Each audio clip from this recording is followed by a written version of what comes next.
Bien, bonsoir à tous. Alors, on n'a pas tout à fait réglé le problème de Skype. Bon, en tout cas, on entend notre intervenant, mais donc lui ne nous entend pas encore. Mais bon, j'espère, là, je vais donner un petit tuyau. Donc normalement, ça devrait pouvoir se régler.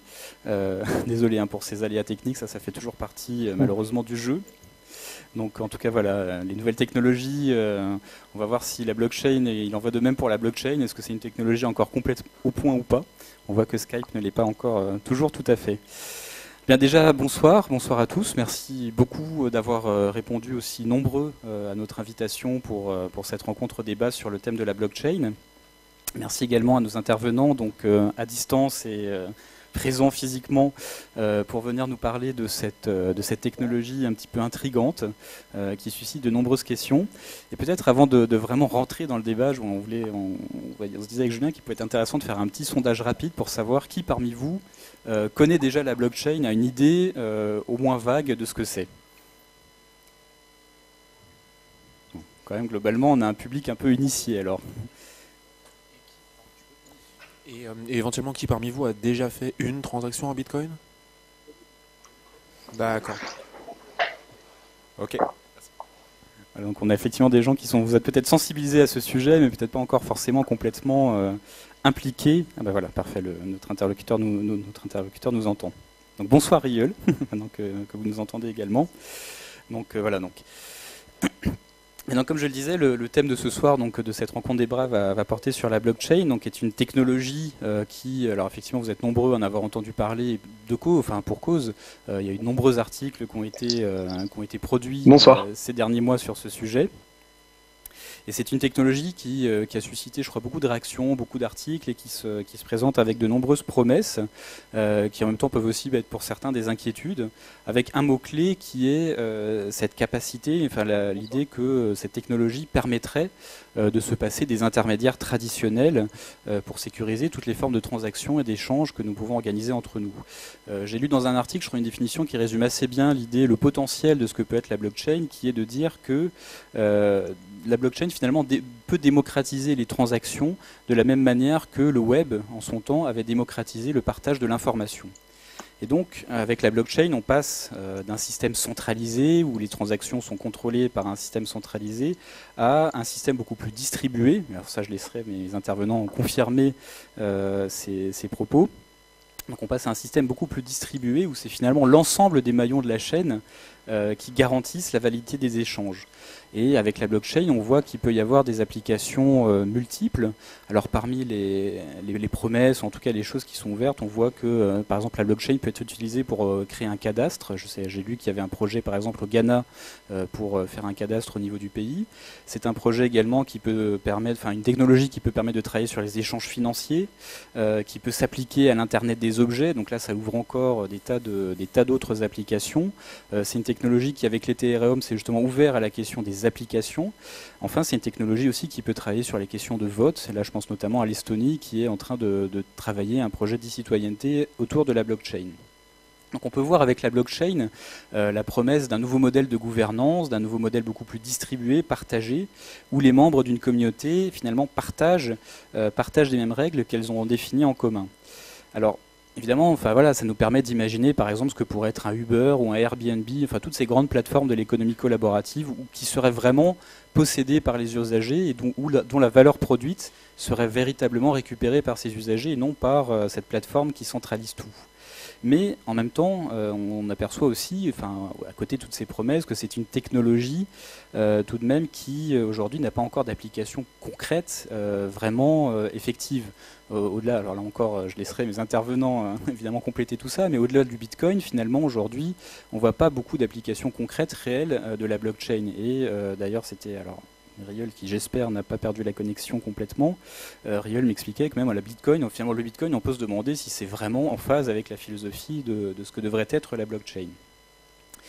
Donc voilà, donc d'où finalement un peu le sens un peu provoquant de la question qu'on pose dans le cadre de notre débat. Est-ce que la blockchain finalement, est-ce que c'est une chimère technologique une technologie avec un potentiel fort, mais dont les promesses seraient finalement irréalisables, ou bien est-ce qu'avec la blockchain, on a vraiment, je dirais, un potentiel pour se créer un nouvel écosystème pour des communautés d'action, à savoir vraiment, est-ce que la blockchain peut être un outil privilégié pour bâtir de nouveaux cadres de partage, pour structurer des cadres d'échange, pour structurer véritablement des cadres d'échange pair à pair qui seraient fondés sur des règles ouvertes et transparentes.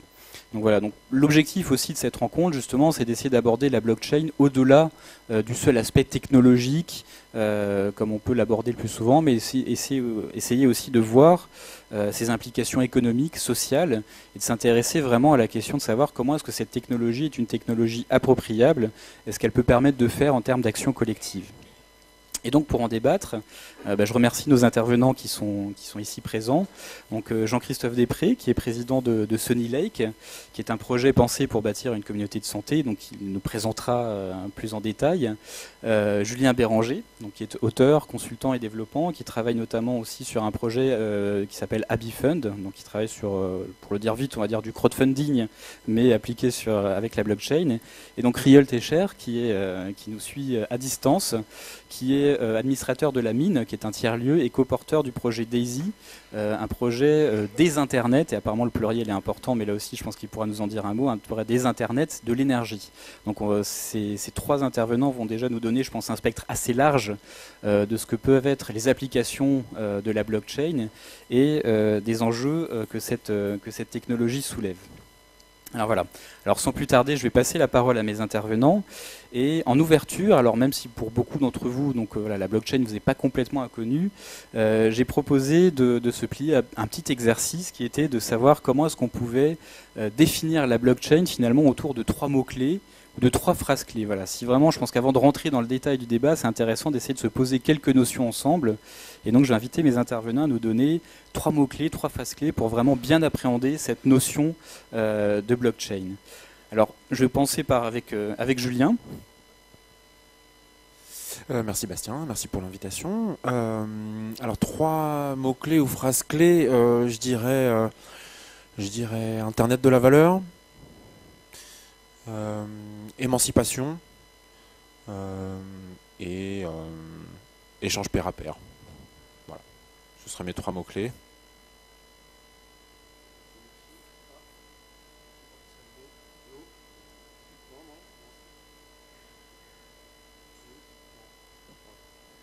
Transparent, non falsifiable, confiance.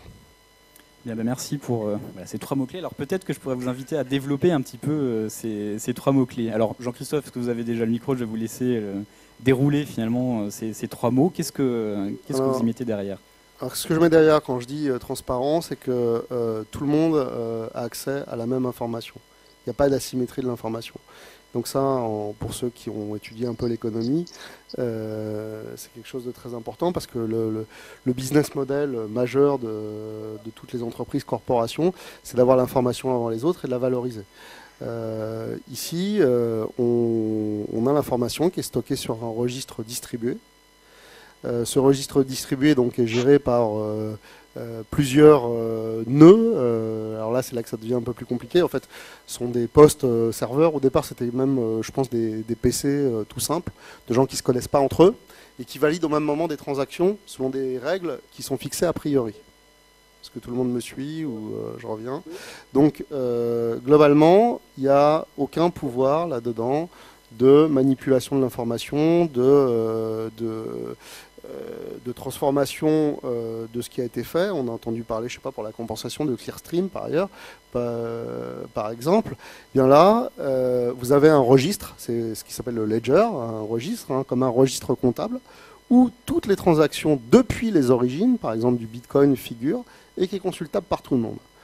Donc, bien, ce qui apparaît à travers cette fonctionnalité forte, c'est l'idée que les acteurs ne placent plus leur confiance dans des tiers, mais dans le processus lui-même, puisqu'intrinsèquement, il comporte, de par son fonctionnement, cette valeur de confiance. Alors évidemment, et je crois qu'on va y venir tout à l'heure, l'esprit humain est assez tordu et on a inventé des sophistications qui font que la confiance n'est pas si simple à obtenir, mais en tout cas, dans ce qui concerne les échanges monétaires, puisque initialement il s'agit quand même de traiter les supports d'échange monétaire, on va revenir aussi par ailleurs tout à l'heure sur le caractère fondateur malgré tout de la blockchain Bitcoin.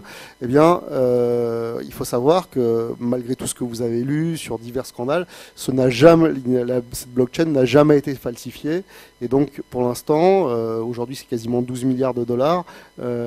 Cette promesse de confiance est respectée et de symétrie de l'information est respectée. Alors, Julien, avant que je passe la parole ensuite à Rieul pour...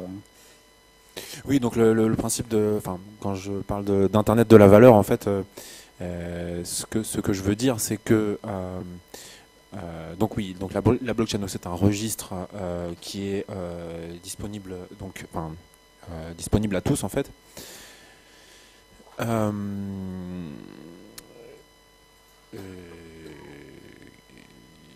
Disponible à tous. Quand on parle d'Internet de la valeur, oui, en fait, qui permet quoi? En fait, c'est-à-dire qu'avant, si vous voulez, quand on s'envoie un fichier, on envoie une copie du fichier. Et là, ce qui a permis de faire émerger Bitcoin, c'est que quand j'envoie donc ce qu'on appelle un token, donc c'est un titre numérique, un actif numérique, qui est unique et infalsifiable, et que je peux envoyer de façon directe à une autre personne, aussi bien en ligne qu'en réel.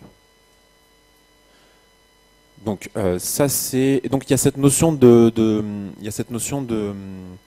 propriété d'actifs numériques en fait. Et ça change beaucoup de choses puisque ces titres numériques, ces tokens dont je parle, en fait, on peut ils ont après plusieurs usages. Ils peuvent faire office de passeport, de titre de propriété, d'accès à un droit de vote, quoi d'autre, plein de choses. Oui, donc effectivement, on voit donc tout l'historique des transactions, ce qui fait que toutes les transactions sont extrêmement transparentes en fait. Et c'est-à-dire ce token dont je parlais tout à l'heure, en fait, je le possède, et je peux l'envoyer à quelqu'un, je peux le donner à quelqu'un, ou l'échanger contre autre chose. Et ça c'est assez nouveau pour le coup. Et donc après il y a plusieurs applications qui en découlent en fait, mais tout repose un petit peu sur ce principe de propriété d'actifs numériques. Voilà. Et donc maintenant je vais me tourner vers Rieul. Donc Rieul, quels seraient vos 3 mots-clés? Et alors, pardon, j'ouvre juste une petite parenthèse au nom de l'équipe Fonda, si quelqu'un pouvait prévenir Cécile qu'on aurait besoin du chargeur pour le Mac. Pardon. Donc Rieul, pardon. Donc vous, quels seraient vos 3 mots-clés? Merci Cécile. Donc vous, quels seraient vos 3 mots-clés et comment un peu vous les définiriez, vous les expliqueriez?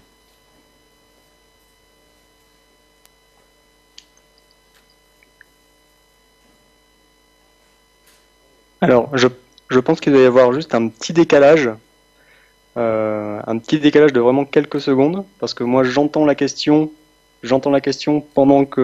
juste après que vous la posiez, mais bon. Alors, allez-y. Très bien. Donc, je viens de finir d'entendre la question, c'est pour ça. Donc, rapidement, pour mes 3 mots-clés. Je vais mettre ça sur pause, voilà, comme ça je m'entendrai plus. Donc, mes 3 mots-clés seraient artefact, confiance et cadre de pensée et d'agir. Alors, je vais être un peu provocateur dans ma description de ces 3 mots-clés. Je dirais que la blockchain n'existe pas. En tant que telle, elle est en soi, je trouve, et de manière caricaturale, un amalgame de sous-ensembles de briques technologiques préexistantes, donc que ce soit les ordinateurs, les smartphones, les logiciels, protocoles d'information, peer-to-peer, les réseaux type torrent, cryptographie, système de paiement en ligne, etc. C'est un peu, tout en étant caricatural et un peu provocateur aussi, hein, un artefact conceptuel au final très réchauffé aujourd'hui par le bouillonnement médiatique et l'emballement d'investissement qu'il peut y avoir autour de cette technologie-là, typique d'une bulle, hein, et qui découle aussi d'un modèle de réussite entre guillemets spéculatif qui peut être, qu'on peut considérer comme spéculatif, qui peut être Bitcoin. Une question que j'aimerais poser justement par rapport à cette entre guillemets à cette première définition, c'est comment se fait-il qu'une technologie dont le fondement est la désintermédiation se retrouve aujourd'hui utilisée par autant de startups et d'acteurs se positionnant en intermédiaire. Pour autant, une autre question que j'aimerais vous poser, c'est est-ce que vous avez confiance dans votre banque? Moi, depuis 2008, j'ai quand même pas mal de doutes, même depuis bien avant. Donc, c'est quand même qu'il y a quelque chose à creuser derrière les technologies blockchain. Donc, finalement, nous, ce qu'on pense, c'est que c'est la philosophie en fait qui sous-tend la technologie et ses usages qui est intéressante. Elle permet, grosso modo, de faire les modes de gouvernance partagés d'un commun, ce qui en soit est plus intéressant que l'aspect technologique en tant que tel, qui vient aussi avec énormément de limitations. Alors, en effet, ça a peut-être été pensé pour le système monétaire et le système financier. Pour autant, aujourd'hui, c'est très bien pour pallier un transfert Western Union, mais on est encore très loin des débits de réponse que peuvent avoir notamment les banques, notamment le réseau Mastercard, par exemple, ou d'autres. Donc, c'est par ailleurs un concours, plus un concours de circonstances du numérique qui permet de penser aujourd'hui la distribution, la transparence, l'affranchissement du tiers de confiance, le pseudonymat, etc., plutôt que la technologie en tant que telle. Voilà, c'est une définition qu'on pourrait donner de la blockchain. Je pense que les définitions qui étaient autour de la table ont très bien clairement positionné en fait la technologie en tant que telle. Donc je souhaitais juste rajouter un peu, on va dire, cet élément un peu provocateur sur la définition de la blockchain. Voilà. Oui, juste une petite précision comme ça. Le petit nom scientifique en fait de la blockchain, c'est registre. Attendez. Protocole de registre distribué ouvert. Voilà, ça c'est il y a pas mal de gens qui refusent en fait d'utiliser le mot blockchain effectivement et qui préfèrent dire protocole de registre distribué ouvert. Parce que donc là, simplement, vous avez les deux plus importantes blockchains qui existent, qui sont Bitcoin et Ethereum. Et après, il y a ce qu'on appelle les blockchains privées.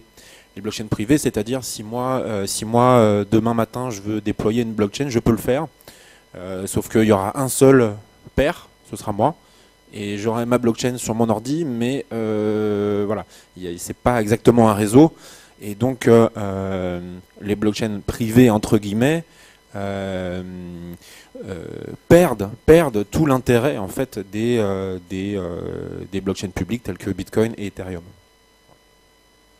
Merci pour ce premier tour d'horizon, un petit peu d'éclairage. Donc on voit effectivement, je pense qu'on est au cœur du débat qu'on essaye de poser, hein, avec déjà quand même des termes effectivement très variés, avec comme l'insistance sur un certain nombre de notions. Moi j'ai vraiment retenu l'idée de transparence, l'idée de pair à pair, l'idée d'internet de la valeur, et avec en même temps aussi cette interrogation sur est-ce que la blockchain permet vraiment la désintermédiation comme elle semble l'indiquer. Alors ça sont des enjeux qu'on va pouvoir creuser. Ce que je vous propose, c'est qu'on passe maintenant peut-être à une phase un peu plus pratique, parce que je crois que là on a abordé un certain nombre de notions un peu abstraites, un peu techniques, et je crois que pour appréhender peut-être un petit peu mieux cet objet complexe, finalement rien ne vaut une approche beaucoup plus pratique et essayer de comprendre à travers les usages qu'on peut faire de cette technologie. Alors je vais repasser la parole à Jean-Christophe, qui va nous présenter son projet Sunny Lake, donc qui est un projet qui propose de co-construire des communautés de santé, si je ne me trompe pas. Donc alors qu'est-ce que ça implique, cette idée de co-construire des communautés de santé? Et peut-être aussi si vous pouvez nous glisser un tout petit mot aussi sur la notion d'Ethereum et de smart contracts, je pense que ça peut être aussi utile en tout cas à préciser. Je vais essayer de manier tout ça de manière la plus illustrative possible. Je vais rebondir tout de suite sur le point de Riol, sur la question de réintermédiation, en fait. Parce qu'effectivement, il y a une espèce de contradiction à la base dans le fait de dire on crée une organisation autonome distribuée, et de dire nous, on vient comme tiers de confiance alors qu'on expose une technologie qui se passe de tiers de confiance. C'est à la base totalement incohérent. Donc, Sonic, nous, on se positionne comme beaucoup plus simplement des community managers. Alors, ça veut dire quoi? Et pour prouver que c'est pas juste une facilité de langage pour réintermédier. C'est que nous, dans notre principe, on part du fait que, ça c'est totalement arbitraire, c'est philosophique et politique, les données de santé appartiennent aux patients, à ceux qui sont les premiers intéressés. Donc, de ce fait, nous n'avons pas vocation à être hébergeurs de données de santé, ni à profiter des données de santé pour valoriser notre société. On ne les hébergera pas et la valeur sera en tirée en premier lieu par ceux qui les obtiennent. Donc ça veut dire quoi concrètement? Ça veut dire que les gens ont un certain nombre de données qui peuvent prendre diverses formes. Ça peut être des comptes rendus médicaux, ça peut être des scanners. Je vous dis tout de suite, c'est pas possible de stocker ça sur la blockchain aujourd'hui. Ce que permet la blockchain, c'est de gérer des preuves de travail, des preuves d'existence d'une donnée. C'est là que ça devient intéressant. Je prends l'exemple des études cliniques. Il y a beaucoup de scandales en ce moment autour des études cliniques, notamment parce que grosso modo, les gens, au bout d'un moment, se retrouvent victimes d'effets secondaires dont ils n'ont pas été avertis. Après, on ne sait pas qui est responsable de quoi. Enfin, et ça, c'est une raison simple qui va vous paraître hallucinante. C'est qu'aujourd'hui, tout est fait avec du papier. C'est-à-dire qu'on prend soit des gens dans l'urgence à l'hôpital, on leur fait signer un papier. Alors, quand ils sont très malades, ça se comprend un peu, mais le principe, normalement, de l'essai clinique, c'est le consentement éclairé. Donc, super le consentement éclairé quand on signe un papier sur un coin de pupitre sur son lit de malade. Ou même d'une manière générale, on se retrouve avec des trucs qui sont totalement incompréhensibles parce que, bien évidemment, on n'est pas des techniciens. Enfin, sauf s'il y a des médecins dans la salle ou des cliniciens, on est des patients. On ne sait pas vraiment ce qu'on signe. Alors, ce que permet la forme électronique, ça arrivera avec la blockchain, c'est d'abord d'avoir une pédagogie du propos de l'étude et de stocker non seulement le consentement, mais aussi l'idée que les gens ont bien compris de quoi il s'agissait. Ça, c'est une première chose. Et puis, une étude, elle évolue, donc elle peut changer d'objectif. Aujourd'hui, après, les gens ne savent plus où sont stockés les consentements, ils ne rappellent pas les patients. Bon, le fait de faire tout ça de manière électronique, ça, c'est une première avancée. Et le fait d'utiliser la blockchain, bien, ça permet d'avoir quelque chose d'horodaté. Donc, c'est comme un tampon. À chaque fois qu'on enregistre tout à fait simplement, on envoie une clé cryptographique à un patient qui signe un document électronique, un PDF par exemple. Ça renvoie une clé, c'est stocké sur une blockchain. Ça peut être Bitcoin, ça peut être Ethereum. Ce point-là, on s'en fiche. Nous, on a choisi Ethereum. On va revenir au smart contract tout à l'heure, mais c'est totalement indifférent. Et donc, globalement, en général, une étude clinique, il y a beaucoup d'intervenants, il y a beaucoup d'itérations. Le fait de stocker ça dans une blockchain, ça permet largement de fluidifier le processus et d'avoir effectivement une transparence de toutes les interactions. Et quand il y a un problème, on peut remonter à la source du problème et de l'éventuel déficit d'information. Ce que c'est notre but dans tout ça, c'est de permettre de renforcer la confiance entre les patients, les médecins, les laboratoires pharmaceutiques, que sais-je, les mutuelles, enfin. Et donc à cette fin, nous pour l'instant, on sait même pas, on sait que les études cliniques c'est assez mature, mais on n'est même pas là. Nous, on veut travailler dans la co-construction et en premier lieu avec les patients. Et donc on a commencé avec un questionnaire. C'est pareil, les questionnaires, on peut stocker la preuve des réponses sur la blockchain et partager aussi les données avec les patients. Parce que c'est un autre élément dans le concept de token que tu as expliqué tout à l'heure. Un token, ça peut être quoi? Ça peut être de l'argent, une fraction de Bitcoin ou d'Ether, ou ça peut être le fait de partager des résultats, de permettre à une collectivité donnée de disposer d'une information d'une qualité supérieure à celle qu'elle a eue auparavant. Alors, je vais en venir au smart contract. C'est quoi un smart contract? Donc, c'est un contrat dit intelligent qui est pas si intelligent que ça, puisque c'est quelque chose, c'est des fractions de code, c'est du code qui modélise une situation donnée, c'est-à-dire l'accord de dire si les conditions X sont réunies, A va transférer une information à B. Simplement, l'idée de l'organisation autonome distribuée, et c'est ce qu'on a vu cet été avec ce fameux épisode de The DAO, c'est que on peut effectivement faire des contrats qui sont complexes, mais il faut bien les coder. Parce qu'ils sont faibles, s'ils sont faibles, tu vas revenir tout à l'heure, eh bien là, on en revient à des choses dont des personnes malveillantes peuvent profiter tout en respectant l'esprit du la lettre du contrat pour ne pas respecter l'esprit de la collectivité. Donc globalement, nous on est attachés au fait d'avoir une démarche très très lente qui repose sur l'expression des besoins. C'est pour ça qu'on rencontre un peu tout le monde dans l'univers de la santé, pour se dire, bah voilà, on a des cahiers des charges fonctionnels, et puis après on codera, peut-être avec un niveau de complexité qui seront incrémentaux, on codera des smart contracts, mais on n'a pas l'idée démiurgique en amont de modéliser toutes les interactions possibles d'une communauté de santé et d'en définir les fonctionnements. On va le découvrir ça en le faisant.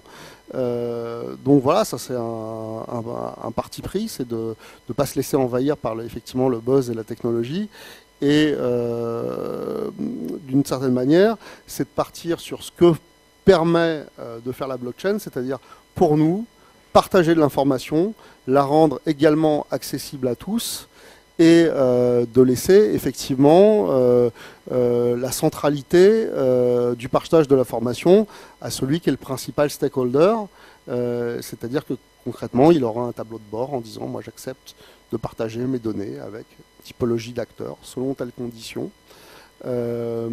Aujourd'hui, pour être pleinement transparent, on n'a pas de solution de stockage des données de santé à recommander. Il y a beaucoup de solutions qui sont en développement et de possibilités. C'est quelque chose qu'on exprime trop complexe et pas suffisamment mature aujourd'hui. C'est pour ça que notre projet va prendre du temps à se déployer. Je vous invite à le regarder sur sonylake, su2nylake.io. Peut-être d'ailleurs aussi pour préciser pour Jean-Christophe, parce qu'on n'a pas pu noter son Twitter, pour ceux qui tweetent, son Twitter c'est JCDepré-Sopi, c'est ça ? JCD Sopi, S-O-P-I. Voilà, JCD Sopi. Donc voilà, et peut-être juste encore pour avoir une précision, donc si je comprends bien par rapport à ce projet sonylake, aujourd'hui on est sur un projet qui permet vraiment en fait de statuer en fait d'un certain nombre de règles par rapport à des données liées à la santé qu'on souhaiterait partager. Et donc en fait aujourd'hui ce projet permet ça en mettant sur la blockchain et en fait tout ce qui a inventé autour finalement de savoir qu'est-ce qu'on peut faire ensemble de ces données, qu'est-ce qu'on peut construire autour de ces données, ça c'est encore quelque chose qui n'est pas directement formalisé dans le projet. Non, absolument pas. Non, et c'est volontaire. C'est imparfaitement volontaire. On pourrait considérer qu'aujourd'hui, effectivement, il y a des solutions de cloud personnel ou de cloud sécurisé, il y a des clouds de santé. Simplement, il y a aussi des démarches expérimentales qui nous paraissent intéressantes. Et puis, d'une manière générale, nous, notre analyse qui n'a rien à voir avec la blockchain, d'une certaine manière, c'est que le dossier médical partagé, c'est quand même un serpent de mer. Hein. Il y a plein de raisons pour lesquelles ça se fait pas. Et donc, on veut éviter d'entrer dans les mêmes ornières et participer effectivement à quelque chose dont la gouvernance repose plus sur la confiance interpersonnelle que sur la technologie elle-même. Donc voilà, ça c'est un parti pris de développement d'entreprise, hein, tout simplement. Oui, je vais juste faire un petit retour là sur les contrats, sur ce qu'ils appellent donc ce que nos amis américains ont appelé smart contracts. Personnellement, j'aime pas trop l'utiliser en tant que tel en français. Je préfère utiliser l'expression de contrat autonome. Je trouve ça plus élégant que smart contracts. Et effectivement, comme tu disais, ils n'ont absolument rien de smart. En fait, il vaut mieux qu'ils soient complètement dumb, puisque on essaie de pas coder des choses trop complexes, parce que plus c'est complexe et moins on a de sécurité. Juste pour poser la question, est-ce que vous avez le sentiment d'avoir compris ce que c'était qu'un contrat autonome ou pas ? Non. Voilà. Alors, non, juste en quelques mots. En quelques mots, le concept de contrat autonome, il a été, on l'attribue en fait à un certain Nick Szabo, qui a commencé à réfléchir à ces questions dans les années 90. Et puis c'est revenu en fait. C'est revenu après 2008, c'est-à-dire après Bitcoin. Où on a entreaperçu la possibilité de réaliser un petit peu enfin cette idée de contrat autonome. Alors qu'est-ce que c'est qu'un contrat autonome? Nick Szabo lui-même en fait utilisait cette image en fait qui est l'image des distributeurs automatiques. C'est-à-dire que un distributeur automatique, vous pouvez difficilement vous servir, enfin vous pouvez difficilement prendre tous les boissons ou friandises qu'il y a dedans, d'accord, on peut pas. Pour le faire fonctionner, en gros, il faut mettre une piécette ou deux, et puis on obtient ce qu'on voulait.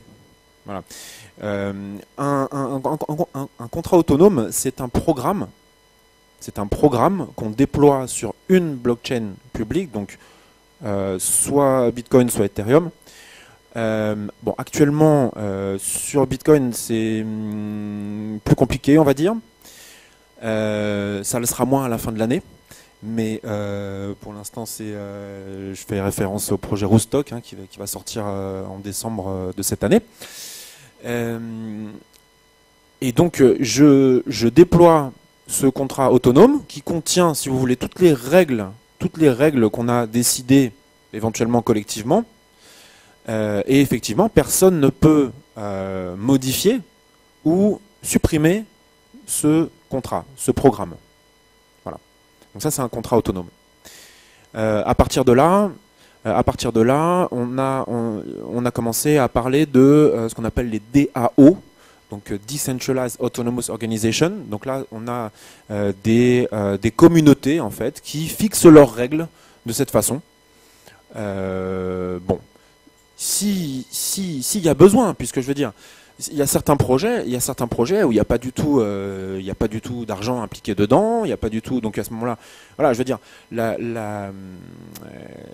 on sait en fait que la confiance, c'est un outil de travail qui est très efficace. Donc si les gens se font confiance au sein de la communauté, c'est pas spécialement pertinent d'utiliser les contrats autonomes et d'utiliser une blockchain en fait. Voilà. Et donc ces DAO, donc ce sont donc ces communautés donc qui fixent leurs règles sous forme de contrats autonomes sur une blockchain. Et qu'est-ce que je dois dire ensuite? Je vais peut-être parler de AB. Oui. Peut-être effectivement quelques mots sur ABFund qui est un projet de crowdfunding, on va dire, mais je pense que ça peut permettre d'illustrer un petit peu cette notion de contrat autonome, parce que je crois que l'un des cœurs de ABFund, c'est d'avoir en fait un projet où on va pouvoir lever des fonds au service d'une cause, mais avoir finalement, après je vais vous laisser préciser tout ça bien sûr, mais du coup d'avoir un suivi très précis et automatisé de la façon dont ces fonds sont affectés effectivement à la cause qu'on a choisi de défendre. Mais peut-être que justement, je pense que ça peut illustrer vraiment concrètement cette idée de contrat autonome. C'est-à-dire que oui, on est en train, donc le contrat en lui-même, il est en cours de rédaction.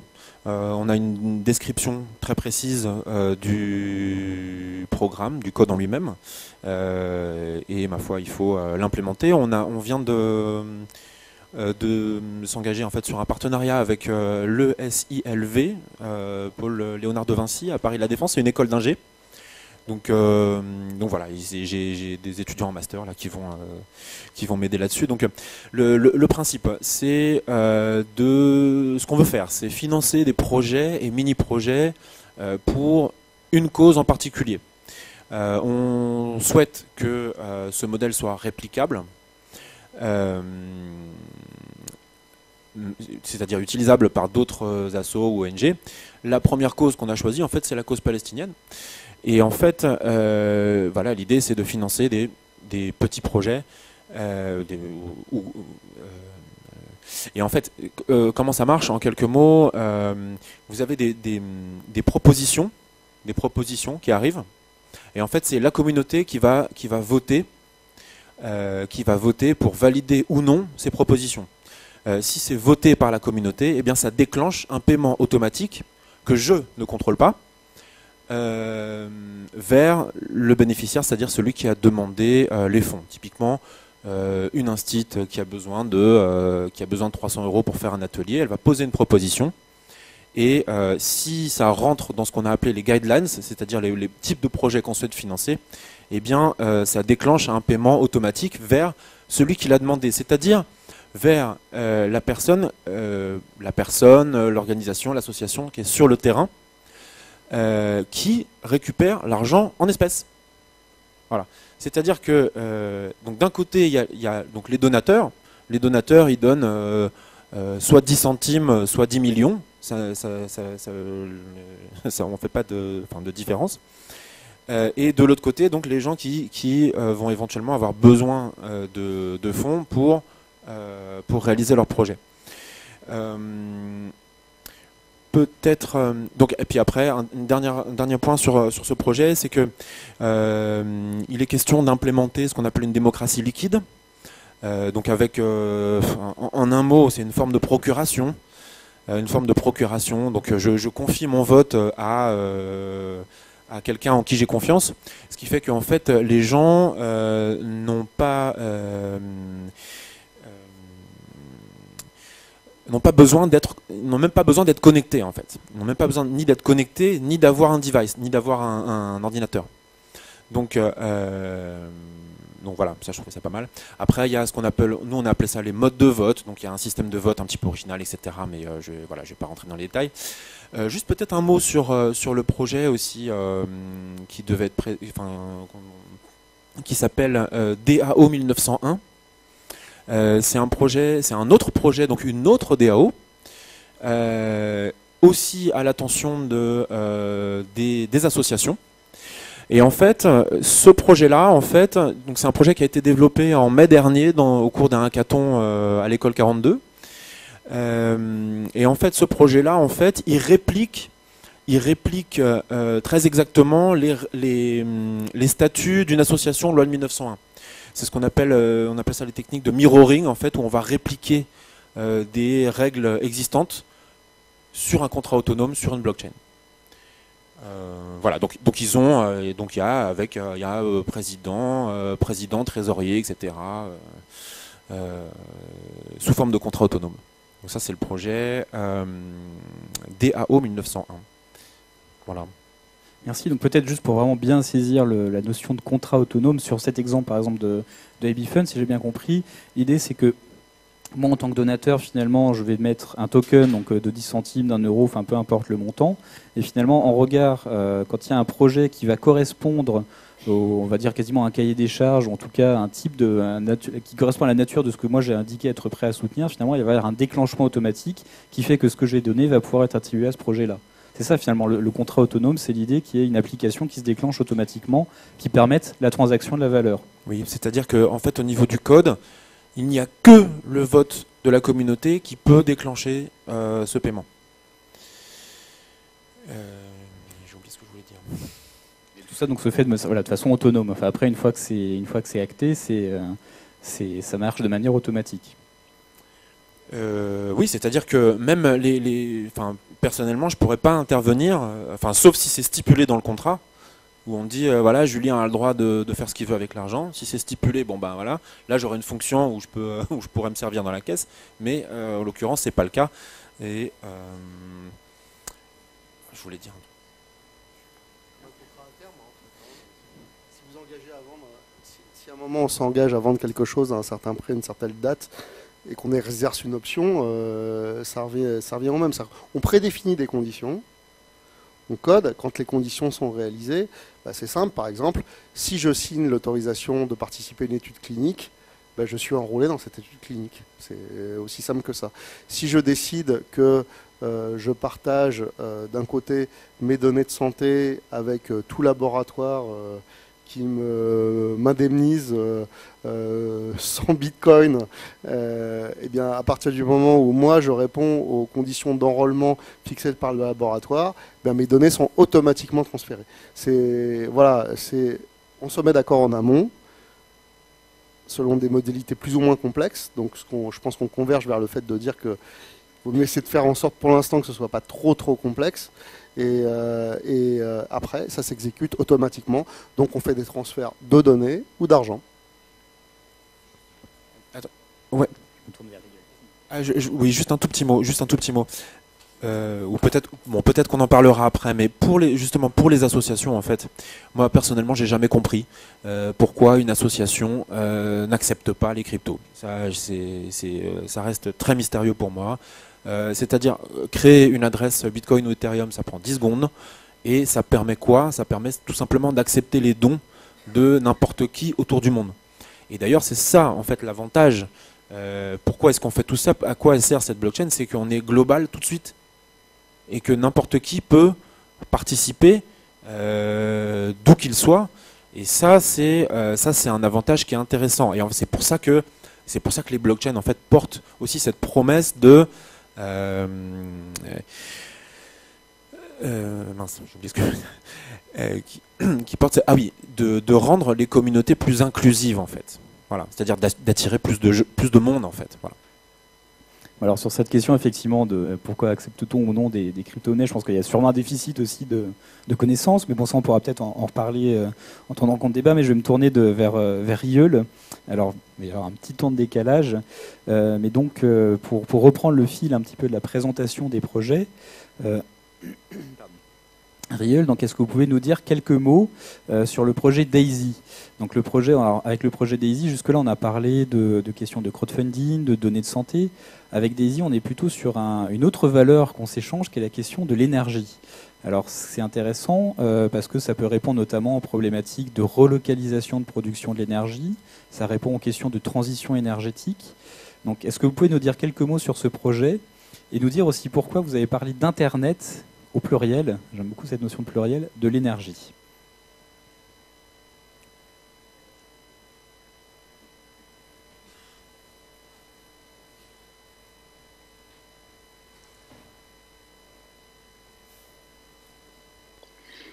Alors en effet, il y a environ 10 à 15 secondes de latence, donc ça fait pas mal de latence, mine de rien.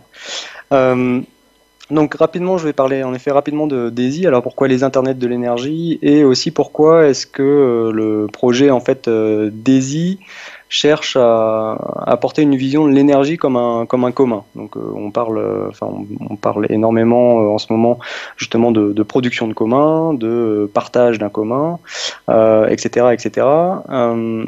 On le voit émerger notamment dans le domaine de l'eau, dans le domaine de l'air, dans le domaine du partage des biens communs. Et en soi, l'énergie aujourd'hui n'est pas considérée ou est difficilement considérée comme un bien commun, simplement parce que l'énergie en tant que telle n'est pas palpable. Bref, passons. Donc Daisy, en tant que tel, c'est un programme que je qualifierais d'exploration ou d'expérimentation ouvert sur l'application de technologies émergentes dans le domaine de l'énergie. L'objectif étant de pouvoir optimiser les systèmes électriques existants, c'est-à-dire les systèmes de distribution d'électricité existants, en favorisant au maximum les systèmes distribués.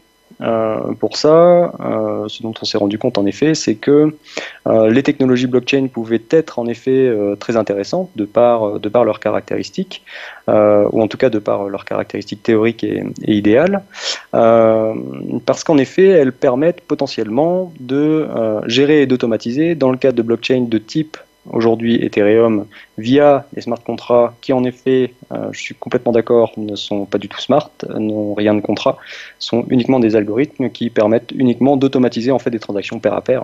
Je caricature, mais c'est à peu près ça. L'objectif en fait dans le cadre de Daisy, c'est de pouvoir appliquer ces technologies ou en tout cas cette philosophie à l'échange d'énergie pair à pair. Donc imaginez que vous ayez je sais pas, une maison ou bien sur un quartier deux maisons qui à la fois produisent et consomment de l'énergie, de l'électricité, donc un avec un panneau photovoltaïque et l'autre de l'éolienne. Aujourd'hui, si vous produisez cette électricité, vous êtes obligé de la vendre, ou plus communément on dit revendre, mais ça n'a rien d'une revente, hein, c'est juste de la vente, de l'électricité à des acteurs tels que EDF ou d'autres acteurs producteurs d'électricité. Pourquoi pas penser le système électrique comme un système électrique beaucoup plus distribué, où en effet plutôt que de vendre alors c'est purement virtuel, hein, parce qu'on ne suit pas l'électricité, l'électricité en tant que telle, physiquement, va au plus court,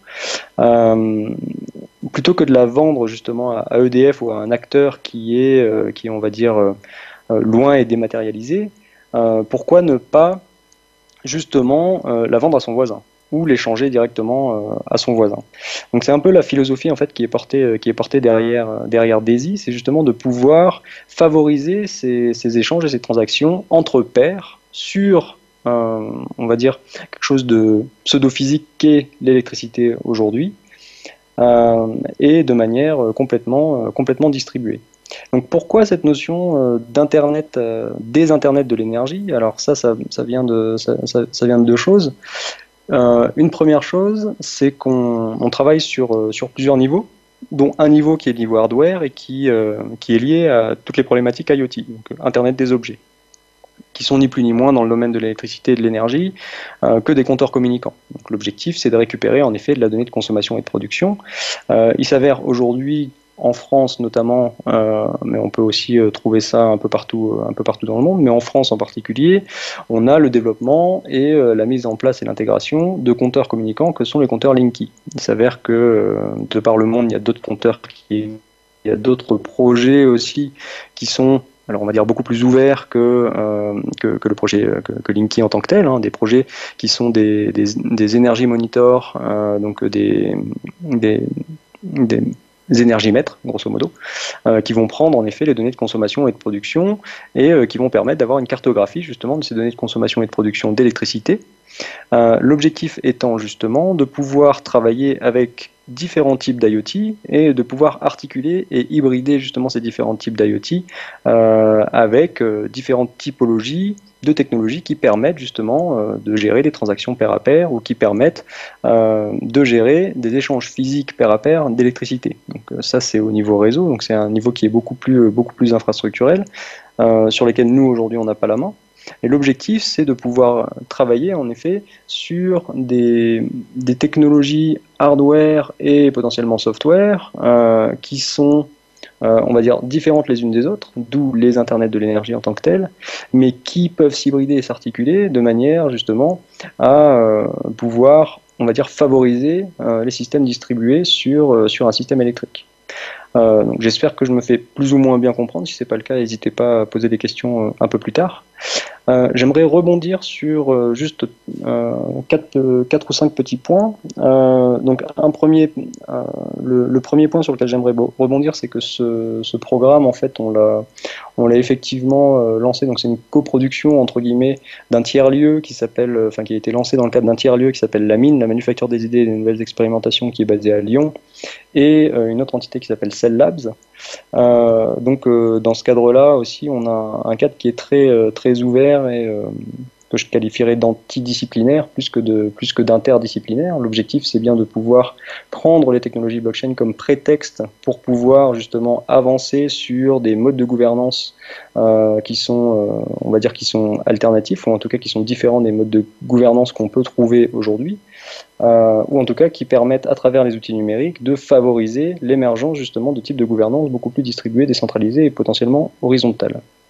Ça, c'est un premier point. Un deuxième point, et je pense que là, je rejoins pas mal aussi des problématiques qui sont dans le domaine de la santé, hein, qui sont les problématiques de stockage de la donnée. En tant que tel, les blockchains ne sont pas faits pour stocker de la donnée. Les blockchains sont très pertinentes en fait en tout cas c'est notre analyse de ces 6 mois de travail en tout cas dans le domaine de l'énergie, sont très pertinentes en fait sur les volets transactions pair à pair, mais très peu pertinentes sur le stockage de la donnée. À partir du moment où on commence à stocker de la donnée en effet en tant que tel sur une blockchain, ça veut dire que tout un chacun et chacun des nœuds doit avoir l'ensemble de cette information, ce qui est complètement, on va dire, non pertinent, dans le sens où on veut en effet que ces différents nœuds soient relativement légers pour pouvoir justement favoriser les systèmes distribués.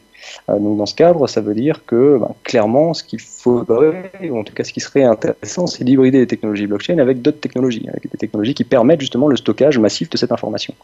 Donc ça, c'est un premier point. Un deuxième point sur lequel j'aimerais insister aussi, on a tendance à dire que les blockchains permettent en tout cas favorise on va dire, les transactions à moindre coût. Ça c'est vrai dans le cadre, dans le cas où on fait appel aux technologies blockchain, ou en tout cas à la blockchain de manière ponctuelle. Par contre, en effet, si on fait appel plus régulièrement et de manière continue en fait à ces blockchains, on a des frais entre guillemets d'accès à la blockchain et d'appel à cette blockchain qui s'appliquent. Et dans ce cadre-là, en effet, on peut avoir des frais qui peuvent être beaucoup plus élevés. Bon, et d'autres points comme ça sur lesquels on a travaillé et qui aujourd'hui nous ont amené en effet à nous poser pas mal de questions en fait sur la pertinence des technologies blockchain dans ces cadres d'application, donc l'énergie, mais aussi potentiellement dans le cadre de la santé ou dans le cadre de n'importe quel on va dire système qui sont très consommateurs en données, deux qui nécessitent aussi d'avoir des interactions entre guillemets entre le virtuel et le physique qui sont synchrones.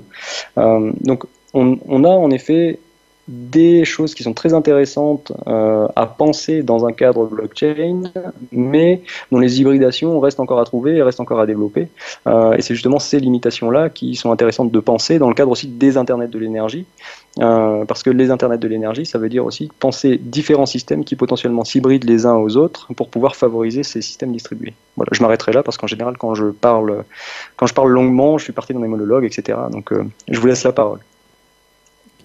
Merci pour ces éléments de présentation. Alors, moi, ce que je retiens un peu de ce tour d'horizon des projets qui ont été faits, c'est qu'on voit bien qu'à travers la blockchain, on a, je dirais, un certain nombre de promesses qui s'ouvrent. On voit bien qu'il y a quand même des applications qui sont de nature très variée.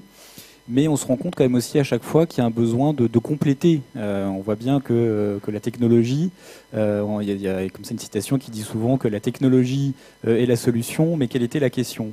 Là, effectivement, on voit bien qu'en effet, c'est une technologie, mais que pour cette technologie, je pense, réalise pleinement ce potentiel, il y a vraiment elle a besoin d'être complétée pour savoir finalement à quel projet on l'associe, ou elle a peut-être besoin d'être complétée aussi par d'autres aspects de médiation, de gouvernance. Enfin, je pense que par exemple sur le projet Sunny Lake, il m'a semblé qu'il y avait que là on a une technologie qui est mise en place, mais qui a un besoin encore d'à compléter justement pour savoir finalement quelle communauté on a envie de créer, quelles sont les règles qu'on a envie de se donner collectivement, qu'est-ce qu'on va pouvoir faire des différentes données.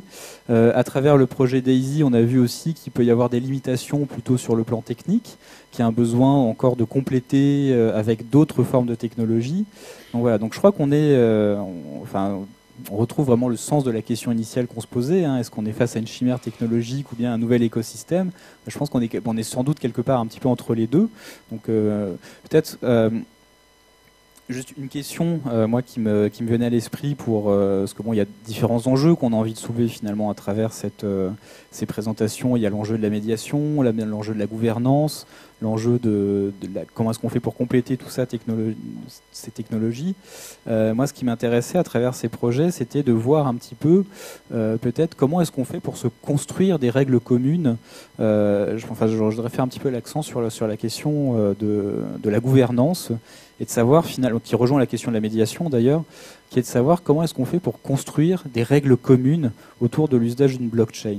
Et je pense notamment par rapport aussi aux promesses, je pense que ça rejoint des problématiques liées aux promesses de l'économie collaborative. C'est finalement comment est-ce qu'on fait pour avoir, grâce à la blockchain, potentiellement des plateformes qui soient véritablement des plateformes d'échange de valeurs partagées entre les individus. Merci à Ariel pour nous montrer la question que je mentionnais tout à l'heure.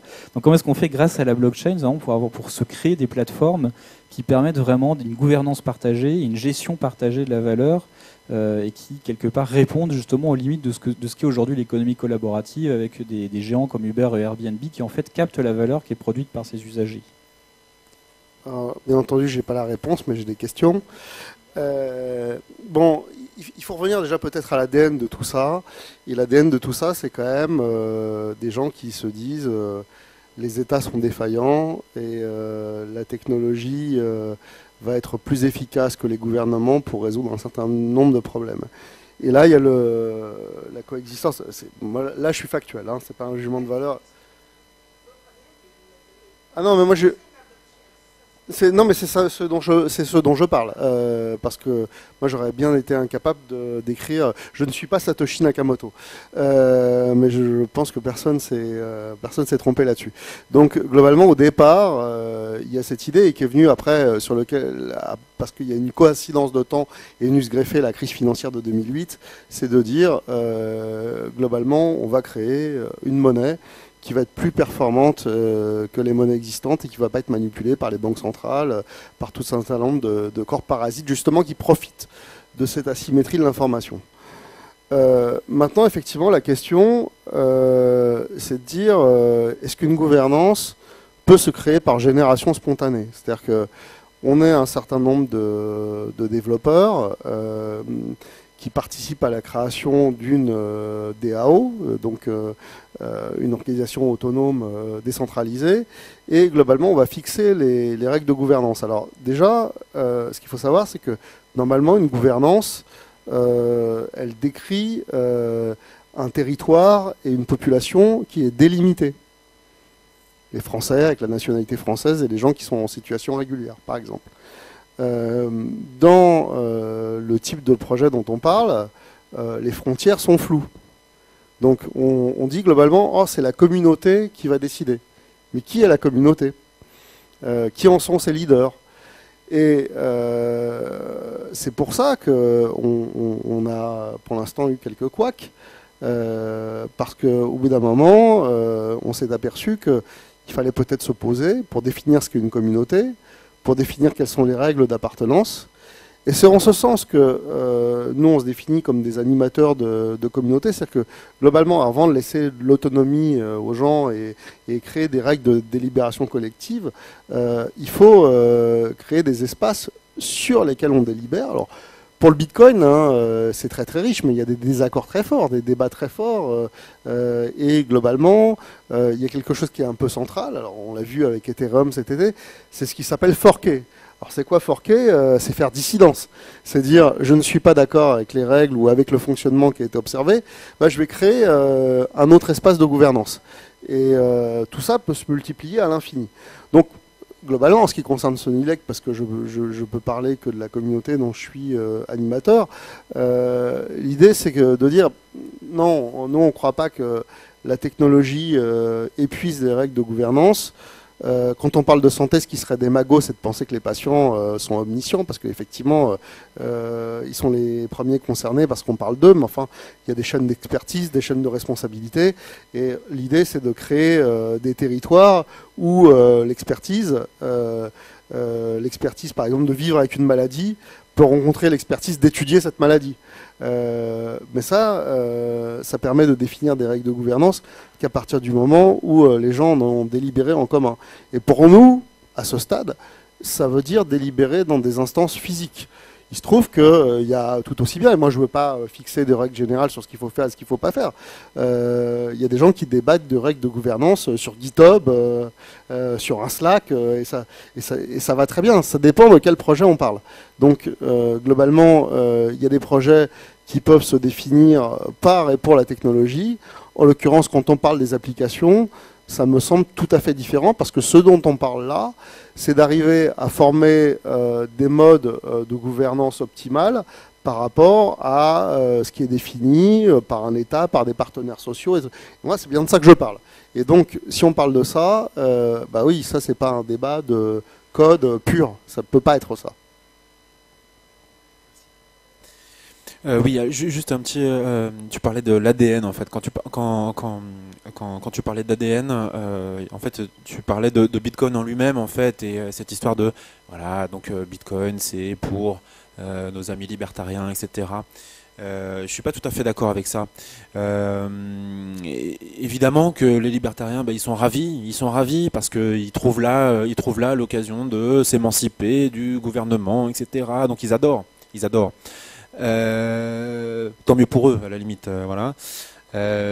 Pareil pour les traders, c'est pareil. En fait, ce qui s'est passé, c'est que en fait, Bitcoin a créé cette rareté en fait. Il a créé artificiellement cette rareté. Et du coup, ça a créé une tension sur le marché entre offre et demande. Et c'est ça qui a fait que le prix du Bitcoin a commencé à grimper comme ça, et ça continue.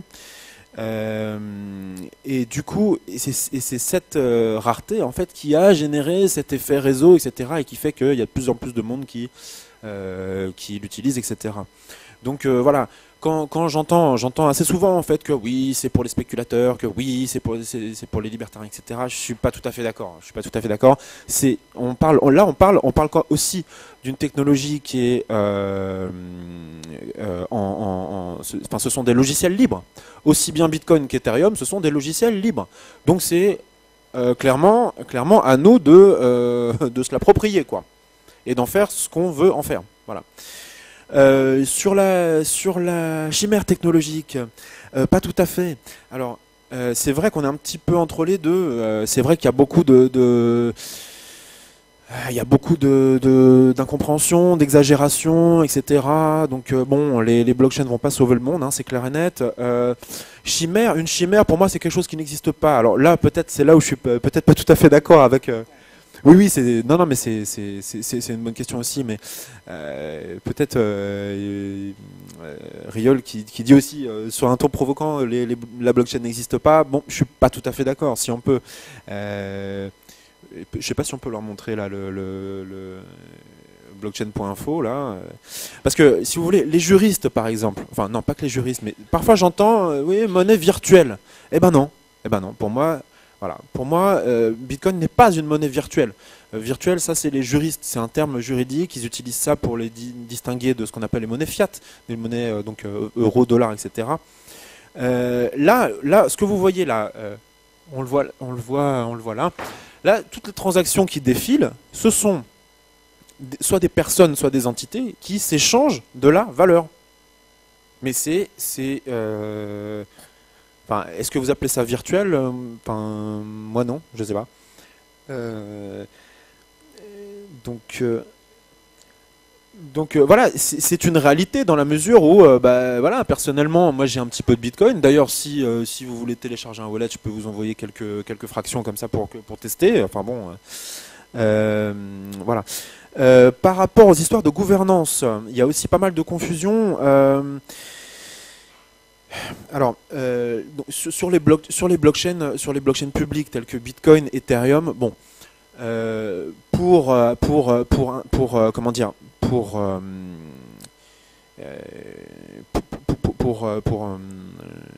intervenir, si vous voulez, sur ces réseaux, comment dire, il faut être costaud, quoi. C'est-à-dire qu'il faut avoir une sorte de puissance de calcul qui serait énorme, etc. Ça coûterait extrêmement cher pour casser en fait que ce soit aussi bien la blockchain Bitcoin qu'Ethereum. Donc au niveau des blockchains, si vous voulez, les histoires de gouvernance, on va dire, c'est un petit peu compliqué, mais bref. En revanche, au niveau des contrats autonomes, là on a le champ libre. C'est-à-dire que c'est nous qui fixons les règles qu'on veut, c'est-à-dire effectivement, on a une communauté de gens qui va décider à un moment donné, de déployer un contrat autonome sur une blockchain. Voilà. Et après, dans ce contrat, on peut stipuler que quand on veut, donc ça c'est l'histoire de maintenance, etc. Donc si on veut maintenir ce contrat, il faut stipuler dans le contrat que si jamais il y a un problème, etc. Alors c'est telle personne qui aura le droit de redéployer le contrat, etc. Enfin bon. Donc là, on parle de gouvernance on-chain en fait. Sur chaîne, hein, gouvernance on-chain. Qu'est-ce que je voulais vous dire d'autre? Oui, ces tokens dont je parlais tout à l'heure, en fait, tout le monde peut créer le sien. Tout le monde peut créer le sien, en fait. Par exemple, sur Ethereum, là je parle d'Ethereum parce que bon, personnellement, j'ai plus travaillé sur Ethereum que sur Bitcoin. En fait, on déploie un contrat. Et je crée mon token, c'est-à-dire je crée, alors soit ça représente une monnaie, donc je peux proposer une monnaie complémentaire de cette façon, soit ça représente des actions d'une société. Par exemple, si je crée un projet, voilà, je frappe, mettons 10 000 tokens que je vais vendre en disant voilà, si si vous soutenez le projet, etc., eh bien vous achetez quelques-uns de ces tokens, etc. Évidemment, derrière, il n'y a aucune garantie.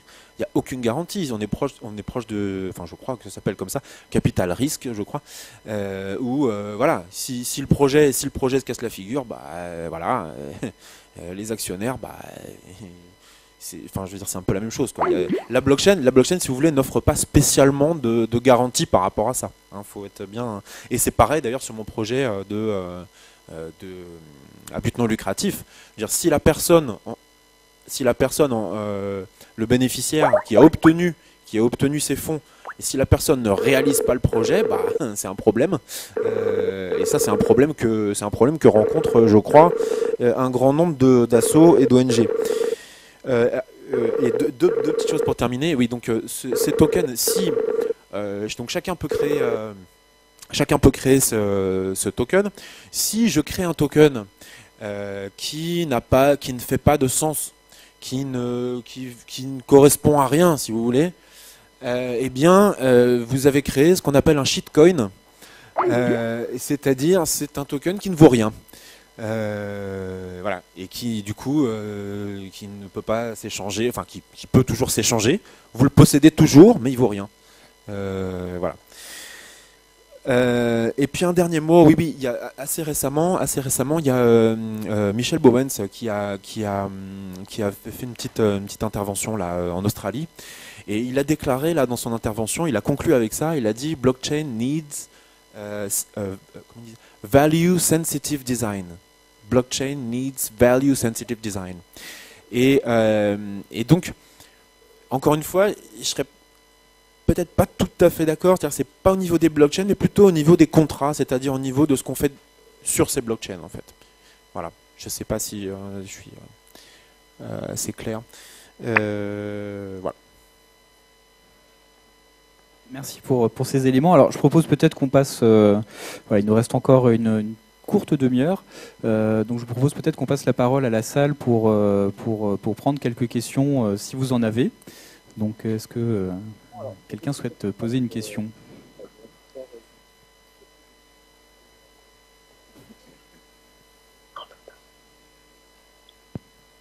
Merci beaucoup. Débat très intéressant. Guylaine Hirso, je suis d'une part présidente de l'Association française des petits débrouillards et aussi coprésidente de Alice, et j'ai la chance aussi d'être membre du CNUM. Ce que j'aurais voulu, vous l'avez mis en avant un peu dans vos derniers propos, mais pour le public qui est là, qui a priori le monde des ONG, du associatif, collaboratif, l'ESS, enfin bref, je ne suis pas sûre, sauf si c'est moi qui n'ai peut-être pas été assez attentive, que vous ayez expliqué en quoi ce dispositif, qu'est-ce que ce dispositif peut apporter aujourd'hui à ces différentes organisations, tout en respectant la gouvernance, tout en respectant un peu nos objectifs qu'on se donne, mais en même temps, pour, d'une part, éventuellement aller chercher des fonds avec la rigueur nécessaire, et aussi participer à l'amélioration de la gouvernance inter-réseau.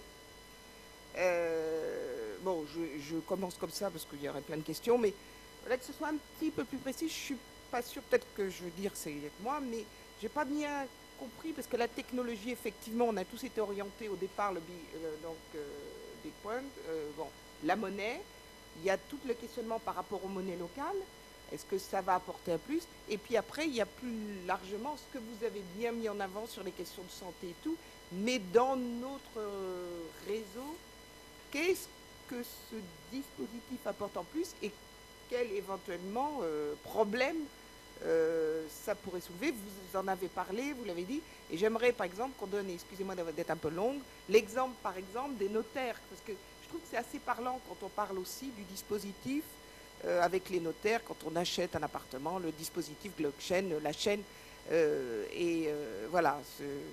Et puis entre justement le contrat autonome ou pas dans ce dispositif de la chaîne. Excusez-moi d'avoir été un peu long peut-être.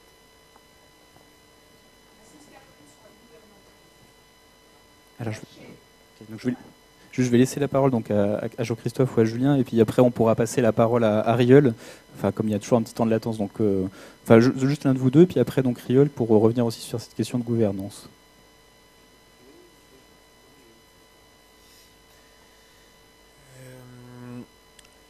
Oui, donc sur les histoires de gouvernance inter-réseau, hein, c'est ça que vous disiez. Oui.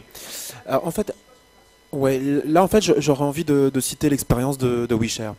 Parce que WeShare, ils ont testé ces technos en utilisant ce qu'on appelle le protocole backfeed. Donc c'est un contrat autonome.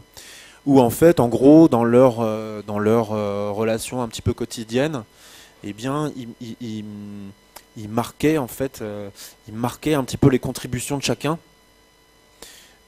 systématiquement.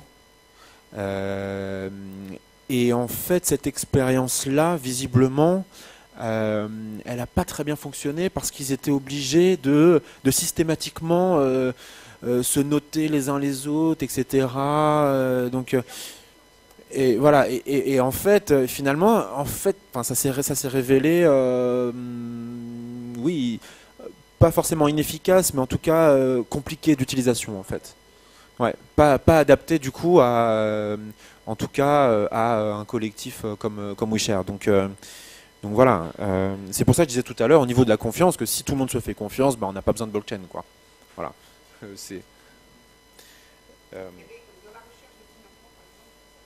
Alors oui, alors après, juste deux petits éléments, c'est que dans la recherche de financement, non,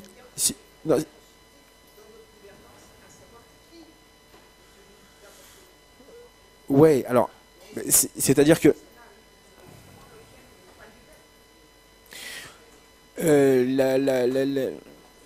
ça va pas nous permettre de lever des fonds en claquant des doigts, hein, c'est pas ça que je disais.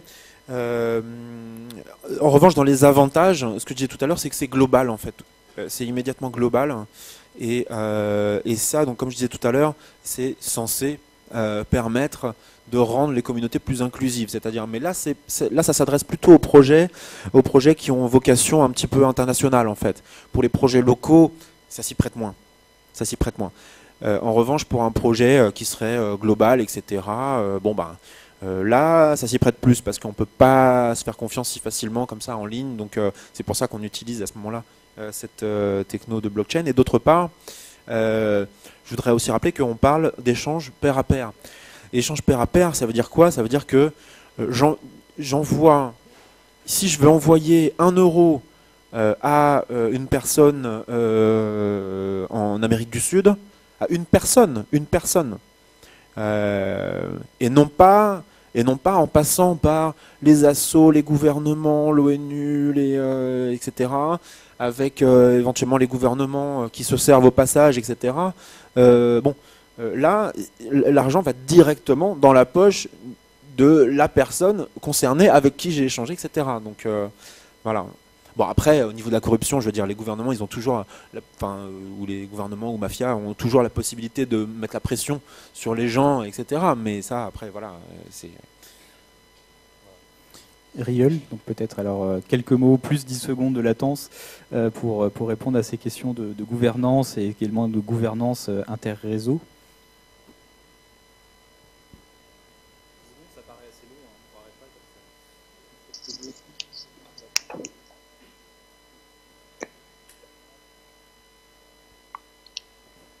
Oui, tout à fait.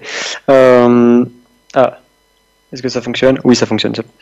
En effet, là où moi je vois un intérêt, en effet, c'est pour la. Alors, un des exemples en fait de gestion, alors entre guillemets inter-réseau ou en tout cas au sein d'une association ou quoi que ce soit, ça serait l'exemple de The DAO. Qui est un exemple qui est intéressant en soi, qui permet aussi potentiellement de lever des fonds, mais bon, ça c'est des processus qui sont en lien avec les processus de levée de fonds, mais qui permettent aussi et surtout potentiellement de flécher les fonds de manière automatisée, en faisant des transactions qui permettent en effet de faire en sorte qu'elles soient pair à pair, qu'elles soient transparentes, d'avoir un fléchage en effet et un suivi clair des différentes transactions de l'orientation de ces flux financiers. Donc moi je trouve ça intéressant. Ça peut être un genre de, je sais pas si vous connaissez, il y a des applications de type CoBudget ou des choses comme ça qui permettent en effet de gérer des budgets de manière collective, qui là pourrait être poussé en effet un petit peu plus avant, en ayant justement une traçabilité très fine au niveau d'un réseau et au niveau d'un interréseau de ces différentes transactions, et un fléchage justement automatisé aussi potentiel de ces fonds. Donc moi je trouve qu'il y a quand même un intérêt à travers ça pour l'utilisation dans un cadre d'une gouvernance partagée, de gestion commune, que ce soit d'un fonds ou de données ou quoi que ce soit. Voilà. Est-ce qu'il y a d'autres questions? Je peux rebondir. Oui, pardon. C'est bon? Allô? Bon. Ouais. Oui, juste, moi je suis sceptique sur des formes pures de gouvernance. Mais il y a des applications qui permettent d'avancer de manière incrémentale. Je sais pas, on peut penser au fundraising par exemple. On a besoin de travailler à plusieurs. On n'a pas envie de partager les bases de données. On partage des données, il y a des preuves de données. On récupère de l'argent, il y a une traçabilité de la façon selon laquelle c'est affecté. C'est-à-dire que avant de se marier, on va dîner, on fait confiance, enfin, ça permet d'avancer. La gouvernance, ça emporte souvent dans l'imaginaire collectif une idée de complétude, ce qui n'est pas tout à fait vrai, hein, je suis d'accord, mais qui peut être un faux ami, parce que du coup, on attend de former une espèce de nouvelle entité autonome, alors que il vaut mieux essayer de travailler sur le process. Encore une fois, c'est un process très efficace. On veut avoir une vision exhaustive de la façon dont une donnée existe, a été enregistrée, a été partagée. Et le fait d'aller jusqu'au bout de cette logique est déjà quelque chose en tant que tel tellement fort que après on pourra se poser les questions d'automatisation plus complexes et de questions vraiment d'organisation qui se gouvernent d'elles-mêmes sans intervention d'un tiers. Alors il y avait une question par là, je crois. Oui, bonsoir. Moi je m'appelle Nicolas Lix et je suis la présidente d'une petite association qui s'appelle la COP des communs, pour faire le lien entre l'économie sociale et les communs. On a fait l'AG de lancement hier. Alors j'ai une question, moi, sur ce que vous avez dit à propos de personne ne peut modifier. Pour moi, est-ce que vous voulez dire personne ne peut falsifier ou personne ne peut modifier? Dans la mesure où la vie change, enfin, ça donne le sentiment d'une sorte de prélèvement automatique et qu'on ne peut pas forcément modifier facilement. Mais quelle est est-ce que j'ai compris Est-ce que j'ai compris? Et si c'est le cas, comment est-ce qu'on fait quand la vie change et qu'on veut changer le contrat? Parce que les associations, c'est ça, c'est des contrats qui vivent. Et quelle est la communauté qui peut décider qu'on ne peut pas changer ou la communauté qui peut décider qu'on peut changer? Est-ce que c'est des questions qui sont pertinentes? Bien sûr. En fait, donc déjà pour commencer, on ne peut pas copier un bitcoin. Hein, c'est un non-sens, on va dire mathématique et scientifique. Enfin, on parle pas de faux bitcoin, si vous voulez. Ça, c'est une première chose. Ensuite, est-ce qu'on peut modifier? Non, en fait, si ce n'est pas précisé dans le programme, dans le contrat, ben on peut pas. On peut pas y toucher. Et du coup, ça va continuer. Et d'ailleurs, pour rebondir sur ce que disait Rieul aussi, qui a évoqué le cas The DAO. Donc, bon, je sais pas si vous avez entendu parler, peut-être. Donc, c'est une DAO. C'est une DAO qui se voulait être une sorte de fonds d'investissement Et donc en mai 2016, ces gens-là, ils ont levé jusqu'à plus de 150 millions quand même de dollars pour financer un projet, pour financer plusieurs projets. Donc, et en fait, ce qui s'est passé, c'est que avant que l'attaquant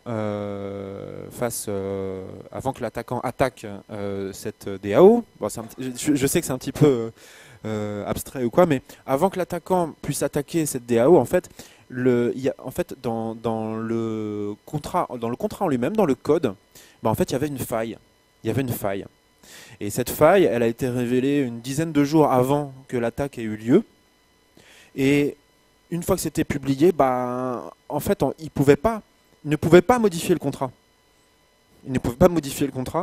Et du coup, il y a un attaquant qui a exploité cette faille et qui a réussi à... Alors, il n'est pas reparti avec à la fin de l'histoire, mais qui a réussi à pomper comme ça 50 millions de dollars, qui a poussé d'ailleurs... Oui, j'imagine, pardon.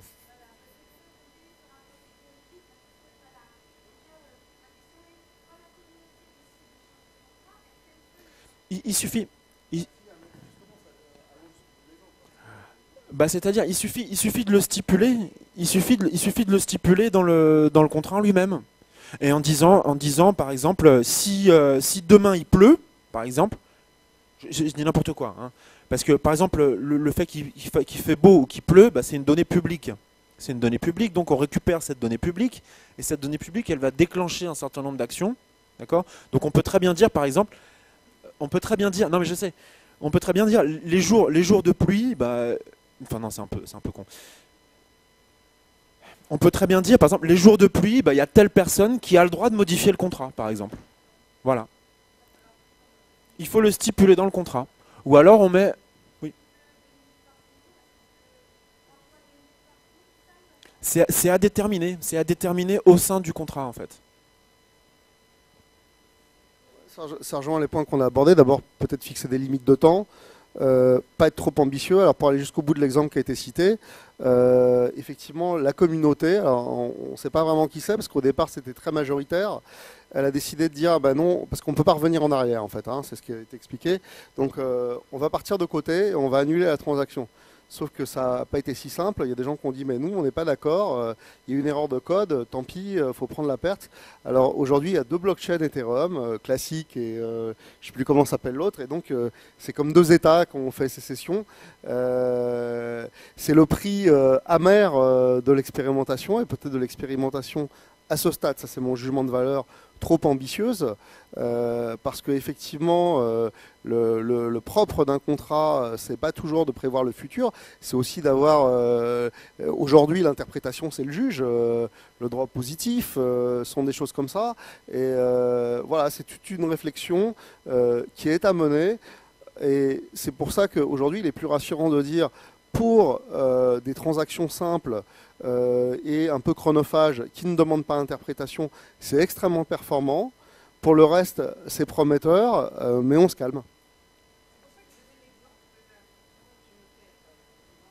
Oui, ça on peut dire que si j'accepte de vendre mon appartement 1000 bitcoins et que le premier acquéreur de cet appartement dont le titre est enregistré avec un cadastre qui est laissé, effectivement c'est relativement simple et il y aura des résistances quand même. Enfin bon, oui c'est possible. Alors Riel peut-être aussi sur ce sujet, parce que je pense que ça peut bien éclairer justement sur cette question de l'immuabilité du contrat autonome. Est-ce que par exemple au sein de Daisy, où on est donc voilà, c'est un modèle justement de gestion d'un commun, est-ce que si demain on décide de changer la règle de gestion de ce commun, comment est-ce qu'on s'y prend? Est-ce qu'il faut tout rebâtir de zéro, ou est-ce qu'il y a des possibilités quand même de faire des amendements?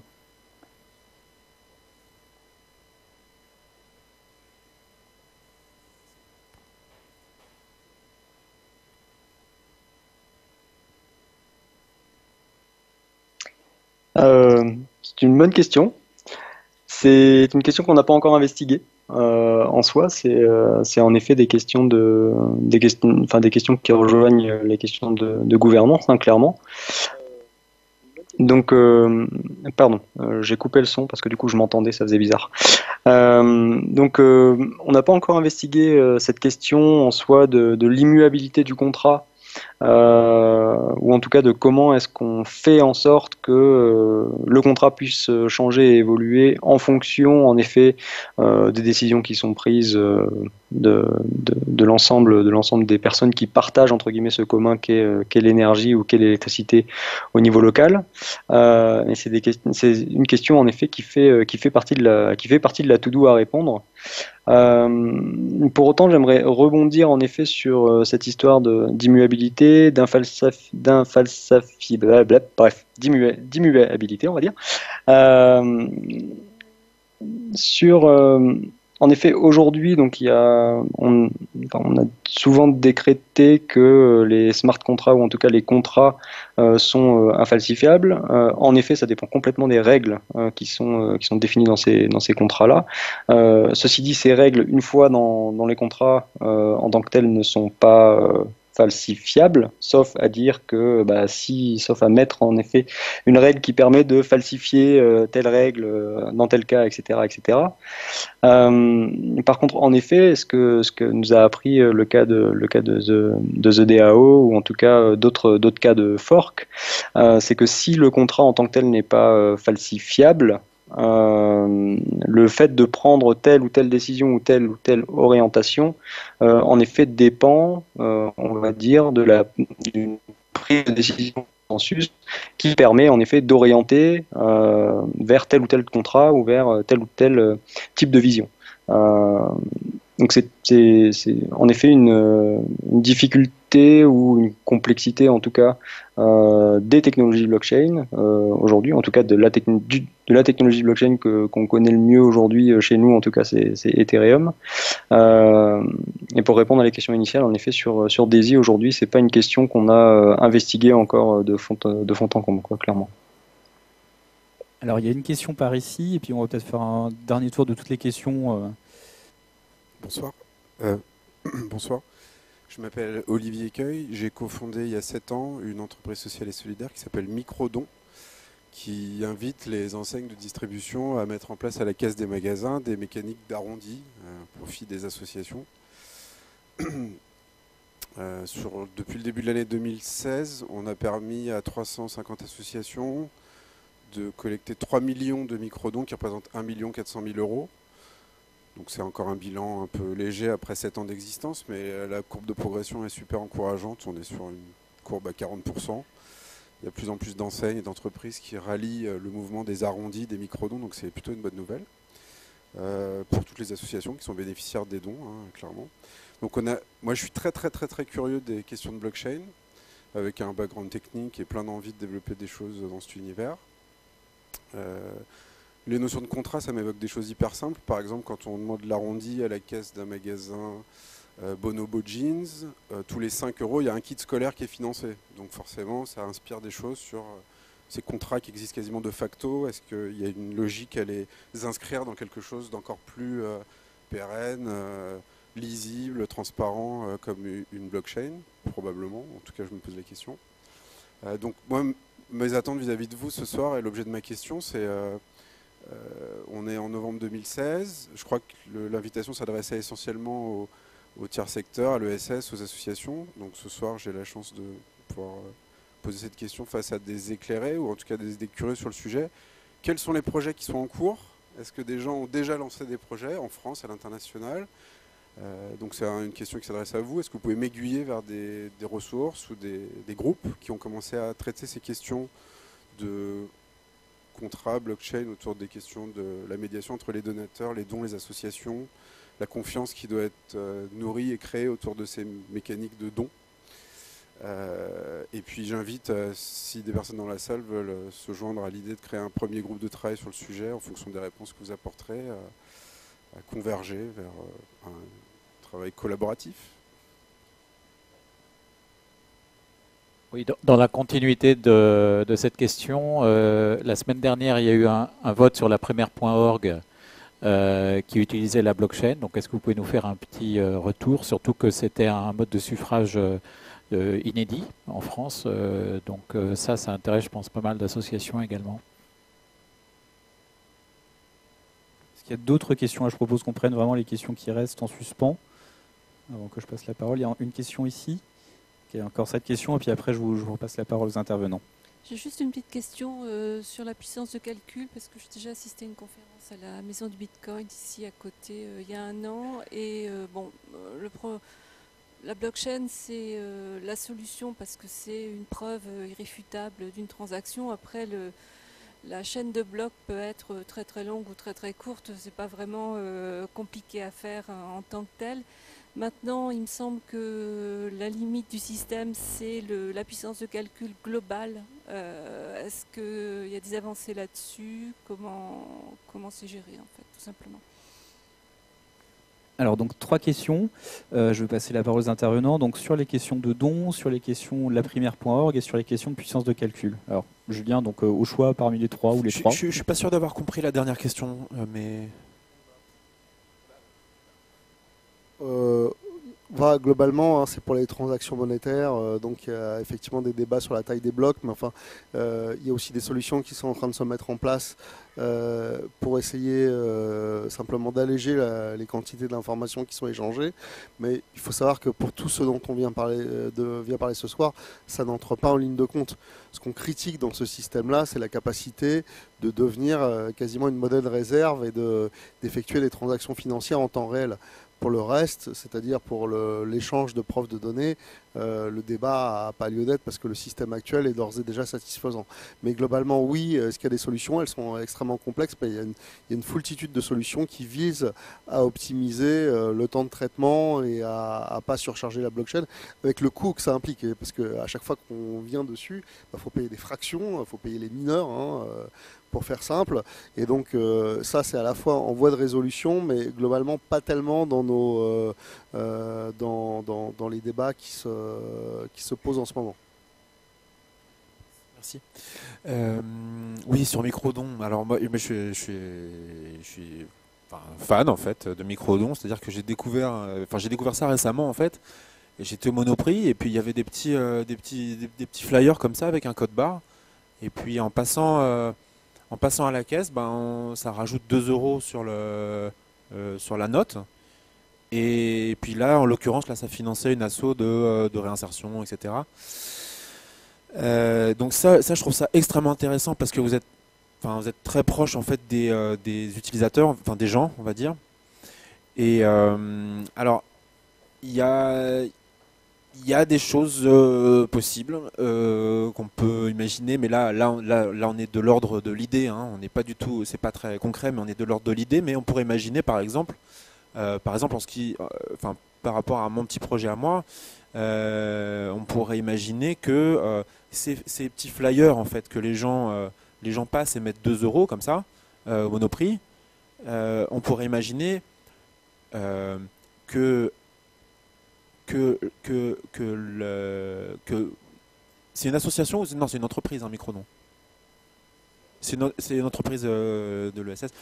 On peut imaginer que cette entreprise, en fait, ah oui, non, mais de toute façon, je sais pas si, enfin bref, c'est un peu, là, on part en brainstorming, mais on peut imaginer, si vous voulez, ce que je veux dire, c'est qu'on peut imaginer que cet argent qui est récupéré, donc en euros, il aille tout simplement directement sur le contrat en lui-même. Il aille directement sur le contrat en lui-même et que du coup, c'est toute la communauté qui prend la main dessus en fait. Voilà. Donc ça, ouais, c'est des pistes intéressantes. Sur les projets existants, peut-être on peut leur mettre le DAF. Je sais pas si tu l'as. Alors, c'est vrai que pour l'instant, je sais pas ce que vous en pensez. Oui, ça reste expérimental. Ça reste expérimental. On n'a pas de projet. Donc là, il y en a combien en haut, je crois, c'est indiqué le nombre total. Voilà, ça c'est 318 contrats qui sont déployés sur la blockchain d'Ethereum.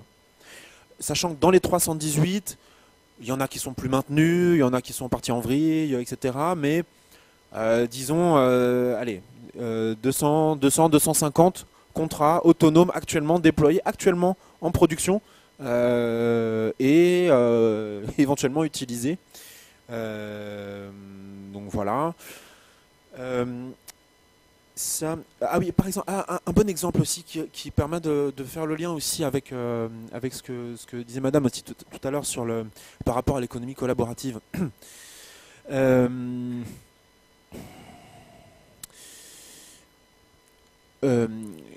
y a un projet qui s'appelle Arcade City. Je ne sais pas si certains ont entendu parler de projet Arcade City, qui est un projet sur Ethereum. Et en fait, ce qu'ils veulent faire, c'est qu'ils veulent faire la même chose qu'Uber, mais de façon, disons, coopérative. C'est-à-dire qu'au lieu d'avoir une entité centrale, à savoir l'équipe d'Uber et les actionnaires d'Uber, eh bien, ce sont les participants eux-mêmes, donc ceux qui utilisent le service et ceux qui fournissent le service, donc les chauffeurs, qui ont la main sur tout. Et qui décident voilà, des tarifs, du système de réputation, de qui est viré, de qui est, etc. Donc, et qui, on espère que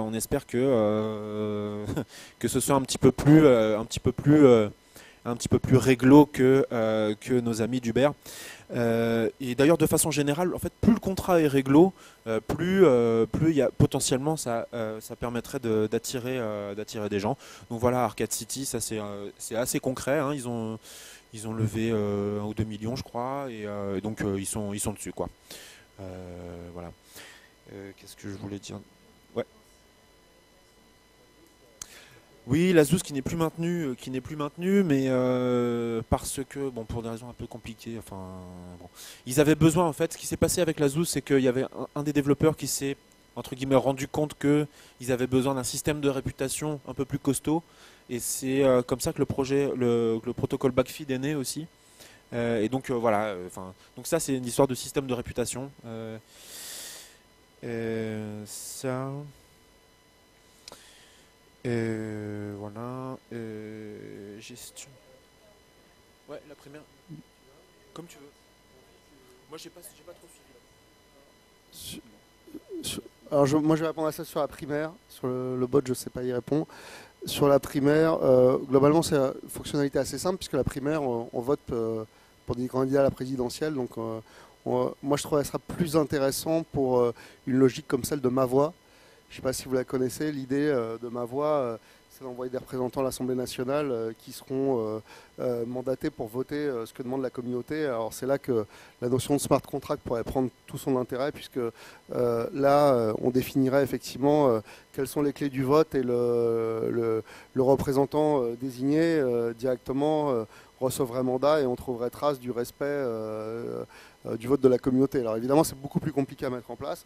Pour la primaire, c'est juste un track record de simplement de ce qui a été fait. Indépendamment, je m'exprime pas sur le fond de l'intérêt de l'un par rapport à l'autre. Hein. Je dis juste que là, la primaire, c'est simple. Il y a des candidats qui ont été désignés au terme d'un premier processus. Et là, maintenant, les gens doivent voter. C'est toujours dans la logique plébiscitaire de la Ve République. Donc, c'est évidemment en soi un peu... oui, enfin, non, les gens viennent avec leur programme. Ça fait, à mon sens, que ouais, ça change pas grand-chose. Mais enfin, bon, voilà. Alors, juste Riel, encore vraiment, mais en 2 mots, parce qu'on a déjà débordé de l'horaire, et comme la blockchain ne prépare pas encore le dîner. Donc vraiment, juste en 2 mots, pour répondre au choix, parmi les 3 questions qui ont été posées. Donc il y avait, pour rappel, la question de la puissance de calcul, la question des dynamiques de dons, et la dernière question aussi, voilà, sur l'usage pour la primaire.org.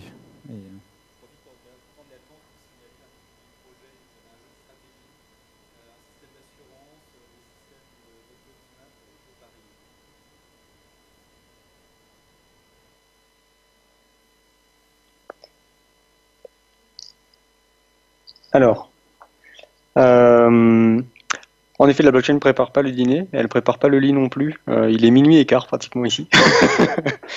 Donc rapidement, je rebondirai uniquement sur le point de la puissance de calcul, parce que nous, c'est des questions qu'on a commencé à investiguer.